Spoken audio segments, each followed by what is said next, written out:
Hello again, everybody. This is Dr. Sills.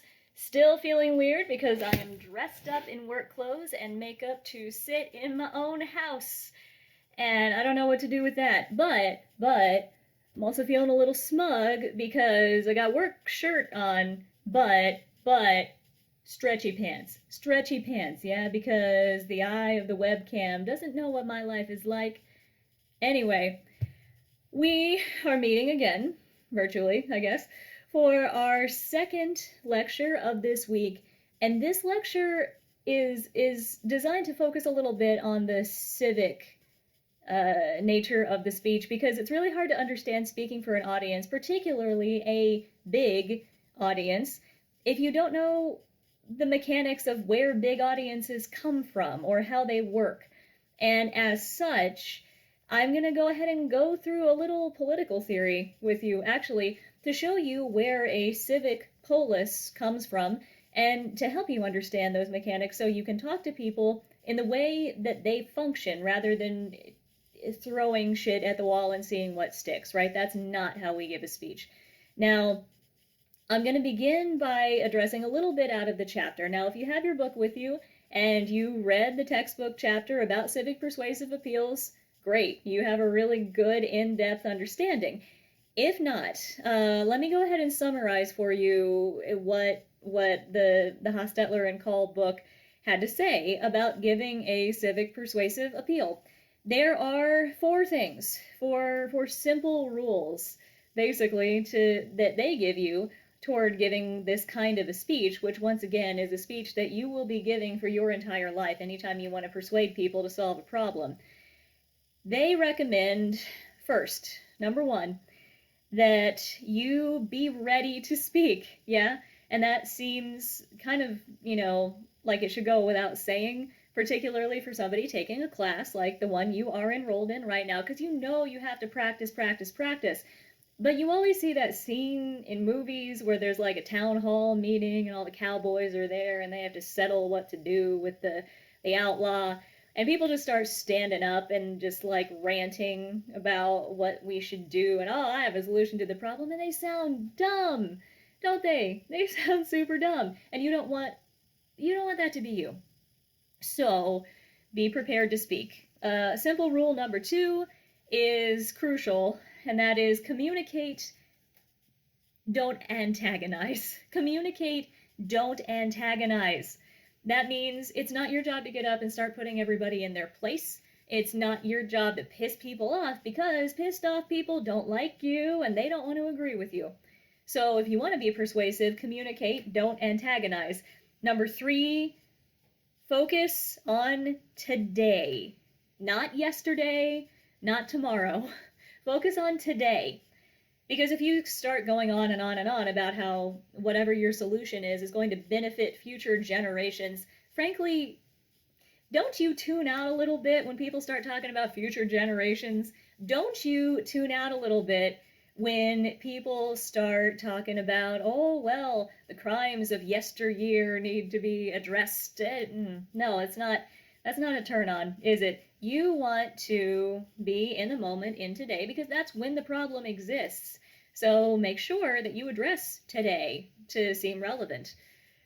And finally, number 4, be familiar with what they call the agreed upon rules of the debate. And that changes from situation to situation, but just generally be aware that wherever you are and whatever you're doing, there's a custom. And you should follow that custom, making sure that you're not pissing people off by just, ranting and raving in a way they're not used to. Now, if you've taken 101 and you've gotten the concept of rhetorical fitness, you know that with every notion of decorum comes a notion that you should break decorum a little, just enough to be interesting. But just enough to be interesting, yeah. Make sure that you're in line with accepted practice for what you're doing, otherwise you seem like an extremist, and people aren't as inclined to do what you tell them. They'll listen to you because they're shocked, but they're not going to think you have credibility. So that's the 4 Hostetler and Call guidelines to giving a civic persuasive appeal. Be ready to speak, communicate, don't antagonize, focus on today, not yesterday or someday, and be familiar with agreed upon rules of debate. And these are very good rules. Yeah, you should follow them. You should follow them in most speaking situations, actually. Not just this kind. But what the heck is civic?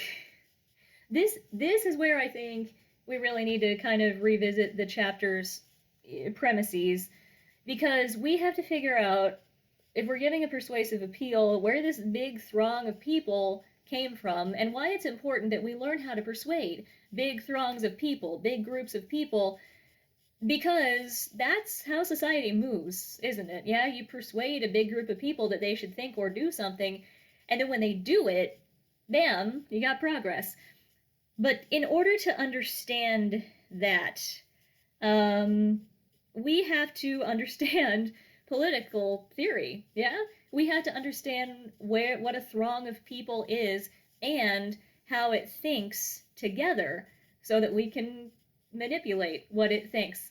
And so, like I said, this is political theory day here in public speaking, and if you took the PR class, some of this is going to sound a little familiar to you, but there's a different spin on it, so hold your horses. This isn't going to be completely redundant, and frankly, even if it is, learn something twice. If I teach you something twice, it's because it's important and you need to know it. So, there you go.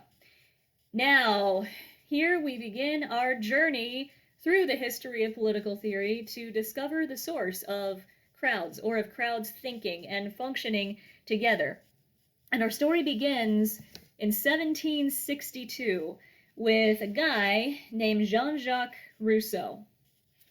And if you need to look at this in a mirror to see it the correct way, I don't know how it's going to go on YouTube, go ahead, flip this, it's fine. But anyway, Rousseau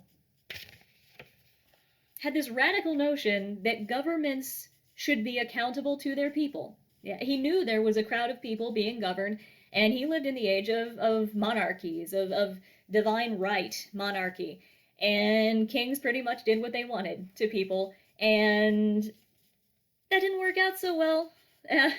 So he came up with this notion of what we call a social contract. A social contract is basically, and it's not an actual document, but it's an under-discussed agreement between a government and a people that if the government wants the people to continue to do things for it, like work, then the people are entitled to some protections from the government, by the government. And that social contract is what keeps people and governments accountable to each other. Now, this is an indication that Rousseau had decided that governments need to serve not every single person they govern, because that's impossible, but they need to look for something called a general will. And the general will is a majority. Yeah, it's a majority of the people. If the majority of the people come together and they decide that they need something and they tell the government should listen. Yeah, they should always be monitoring the general will. It's not unanimous. There are people left out of the general will, but Rousseau's theory was that eventually those people would just be swept up into the general will and start to feel more enfranchised in it. And so he thought basically it was the best you could do. Now, his theory came about in a very different era. Not everybody in 1762, for example, was actually legally enfranchised to participate in government. In fact, relatively few people were.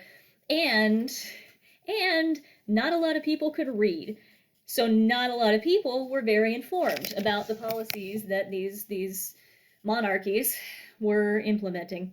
So we kind of got to bring this up to date, don't we? Because now governments are dealing with masses, but they're much bigger and they're much more unwieldy.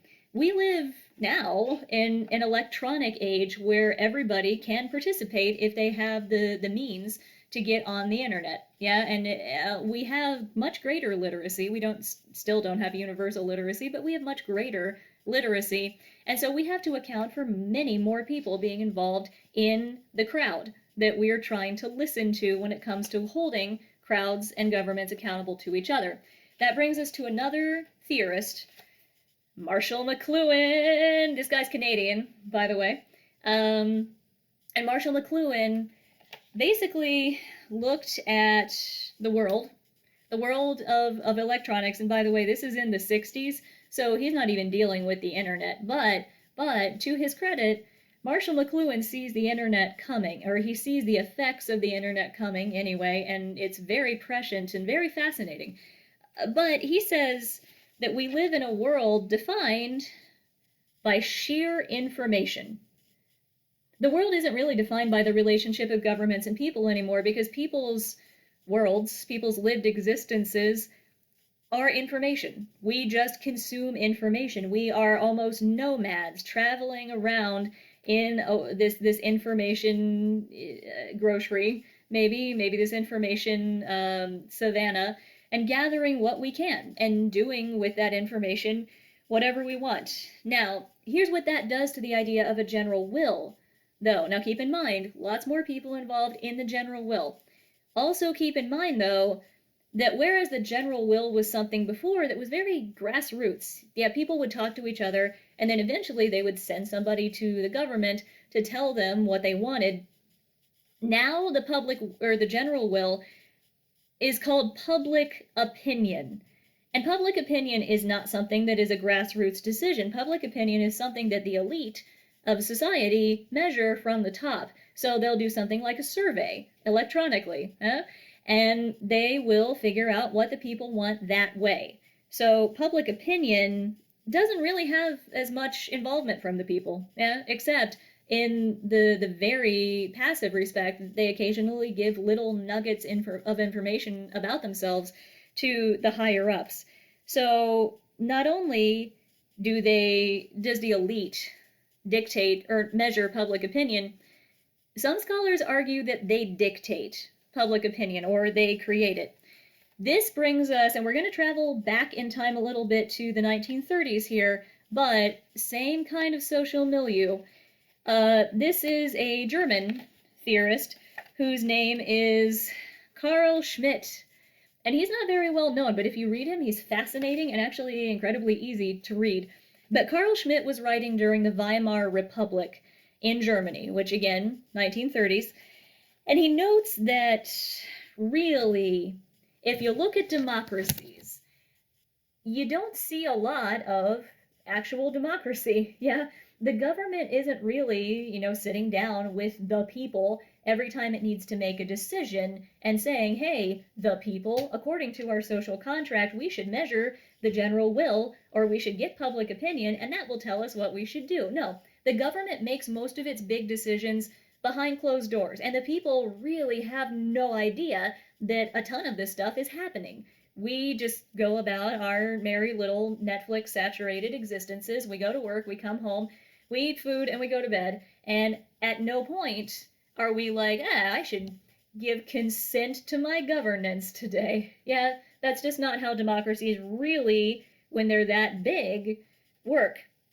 And so in order for a democracy to function well, and at least maintain the illusion that it's a democracy, Carl Schmitt argues that governments need homogeneity. Yeah, homogeneity means basically people are the same. People want the same things. They think the same things. They need the same things. Governments want people to be alike.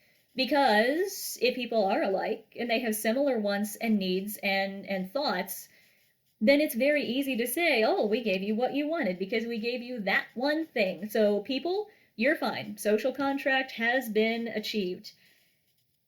And even if it doesn't exist, they'll try to create it.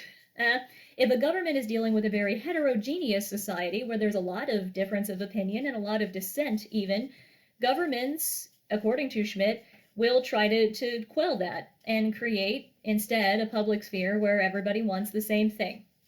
Now, this sounds like it's not really promoting democracy, doesn't it? And that's true. During the Weimar Republic in Germany, democracy was seen as weak. Democracy was seen as ineffectual for precisely these reasons.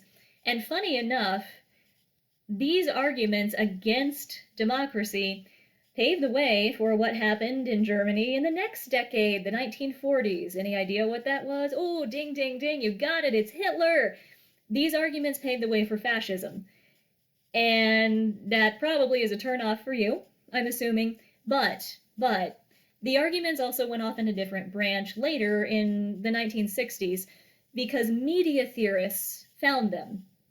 And even though media theorists weren't trying to be like, oh, we should, revive fascism, because that was a really great idea, media theorists were at least still critiquing democracy because they wanted it to work well.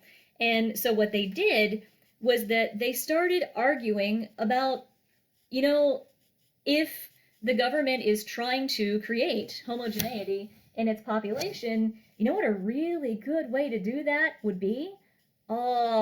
Media dissemination of information. Because if the media can be used to make everybody think the same thing, then oh boy, you have a governable society of sheep who are gonna go to work, come home, eat food, go to bed, and in the meantime, they're all gonna want what we're doing. Yeah? So here's another German theorist, and this one is post-Hitler, and he's not advocating for fascism, but his name is Herbert Marcuse. Herbert Marcuse, isn't that fun, Herbert? Argued that society is one-dimensional. It's homogeneous, yeah? It's one-dimensional, and he says that because he lives in the 1960s, and that's the age of television becoming very common. Yeah, television existed in the 40s. Television was not really the purview of most people in the 40s, but by the 60s, the average middle-class household had a TV, and that TV had 3 channels, 5 channels, and if everybody in your society is watching the same 3 to 5 channels, and they're doing it religiously, because remember that TV is very exciting and very enrapturing to people at this point, then everybody is going to think the same thing. And that's what Marcuse says makes society one-dimensional, which, according to Schmidt, is exactly what a democracy wants in order to make it, less of a democracy and easier to govern. So that might be an issue. Am I ruining your illusions about government by and for the people? Well, fasten your seatbelt, because it's not going to get better. Fast forward a little more toward the 1980s, 1990s, and here's an American scholar who takes that argument to what may be its logical conclusion, and you're free to agree or disagree with whether this is the case. But Noam Chomsky, who I'm sure you've heard of, he's a very famous linguist, and he is also a very famous political commentator. As he got older, he kind of left the linguistics behind and just started ranting and raving about governments, and he did it in such a smart way. But Noam Chomsky says that we live in an existence of manufactured consent. Manufactured consent is the notion that the government needs our consent to govern. That is, the whole point of the social contract and democracy and whatnot. And yet, the government doesn't actually want to get consent because that takes a long time, and frankly, if you want to take a slightly more practical approach to this, we're all too busy and or too uneducated about governmental issues to really weigh in. So what the government does is it creates homogeneity. It uses the media in just the way Marcuse thought was happening, and it does that to create Schmidt's homogeneity. Yeah? So the government, by that token, uses things like censorship. It uses things like selective release of information. It uses things, any other PR shenanigans that you want, to make the general public think a thing, and then it responds to the thing that it made us all think. And we're like, yes, yes, please solve this problem that you created in our minds. And that's consent. Yeah, that's the general will or public opinion getting behind something the government was already wanting to do. And that's the key. The government came up with what it wanted us to think so it could do what it wanted to do. Isn't that fun? So anyway, all of this theory is designed toward helping us understand the fact that we're a big crowd. We have always lived our lives in the middle of a big crowd, and we've always seen our importance as members of a big crowd. Yeah, and that's been true at least since the 1700s, because people had been socialized since then to measure themselves as part of the general will, or eventually to measure themselves as just one part of public opinion. But that begs the question, does the individual matter? Yeah, what about you? Like, what is the point of you in all of this if you're just a statistic? If you're just another person giving your consent to maybe something the government predetermined they wanted to do, or even just another person whose voice is part of the elite measured public opinion? Where does that leave you? Well, let me bring us full circle to one last theorist, and he's French, so we really are coming full circle. His name is Jacques Ellul, E-L-L-U-L. Jacques Ellul is a theorist of propaganda, actually. He was living post-World War II and trying to figure out what all of the information dissemination during that time had done to society. And he saw the public sphere as being what he called, and this sounds kind of sad, but stay with me, the lonely crowd. Yeah? Jacques Ellul sees the public sphere as, at the same time, a huge mass, but that mass is composed of individuals, yeah, and the individuals matter. The individuals make up the mass, and we couldn't have the mass without them, and yet at the same time, we could not have the individuals without the mass, because the mass helps define the individuals. It's a cycle. It's reciprocal. At the same time, it's a generalization, and it's a bunch of specifics, and you can't have one without the other. A mass is a big monolithic thing, but the things that make it up are not big monolithic things, yeah? It's a bunch of people, and each of those people is an individual, and each of those individuals is participating on their own terms in being in this kind of mass. So lonely crowd, yeah? You're alone, but you're also constantly in a crowd. Welcome to the modern condition, I guess.